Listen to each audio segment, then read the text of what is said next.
Mga kapuso, patuloy po na lumalakas ang Tropical Storm Fongwong o yung Bagyong Uwan na ngayon ay isa ng severe tropical storm. Muli pong namatanya na pag-asa sa layong 1,525 kilometers silangan po yan ng northeastern Mindanao. May lakas po ito na 95 kilometers per hour at pagbugsong na abot sa 115 kilometers per hour. Kumikilos po ito pahilagang kanluran sa bilis sa 10 kilometro kada oras.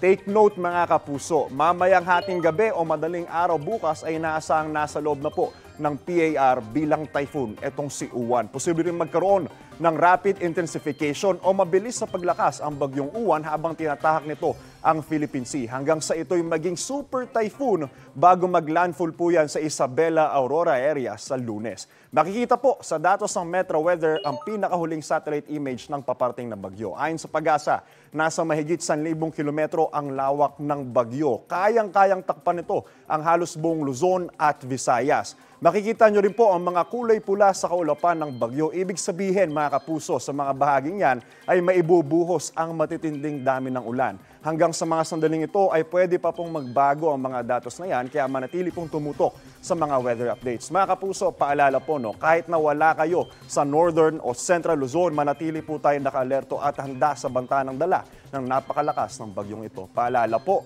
stay safe and stay updated. Ingat po tayong lahat. Ako po si Andrew Pertiera. Know the weather before you go. Para mark safe lagi. Mga kapuso.